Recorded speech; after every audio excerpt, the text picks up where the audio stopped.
दोस्तों, क्या हाल है जनाब? ठीक ठाक दोस्तों। अभी मैं आपको एक और प्रवासी पट्टी का शो कराता हूँ। माशाल्लाह ये बहुत ही ज़्यादा प्रवासी है और अभी गोल की हुई है। गोल इतने परों में भी ये 6 घंटे 7 घंटे आराम से आ जाती है।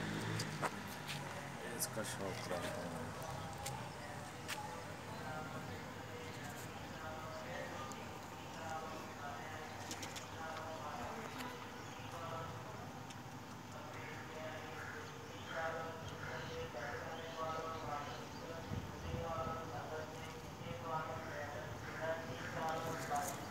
पार गोल किए हुए हैं इसके। इतने परों में भी 6 7 घंटे उड़ के आ जाती है।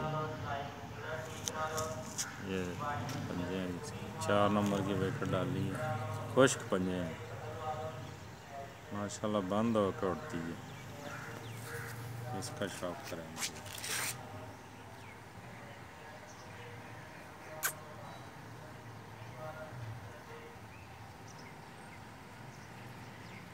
बहुत प्रवासी है माशाल्लाह। ओके जी, अल्लाह हाफ़िज़।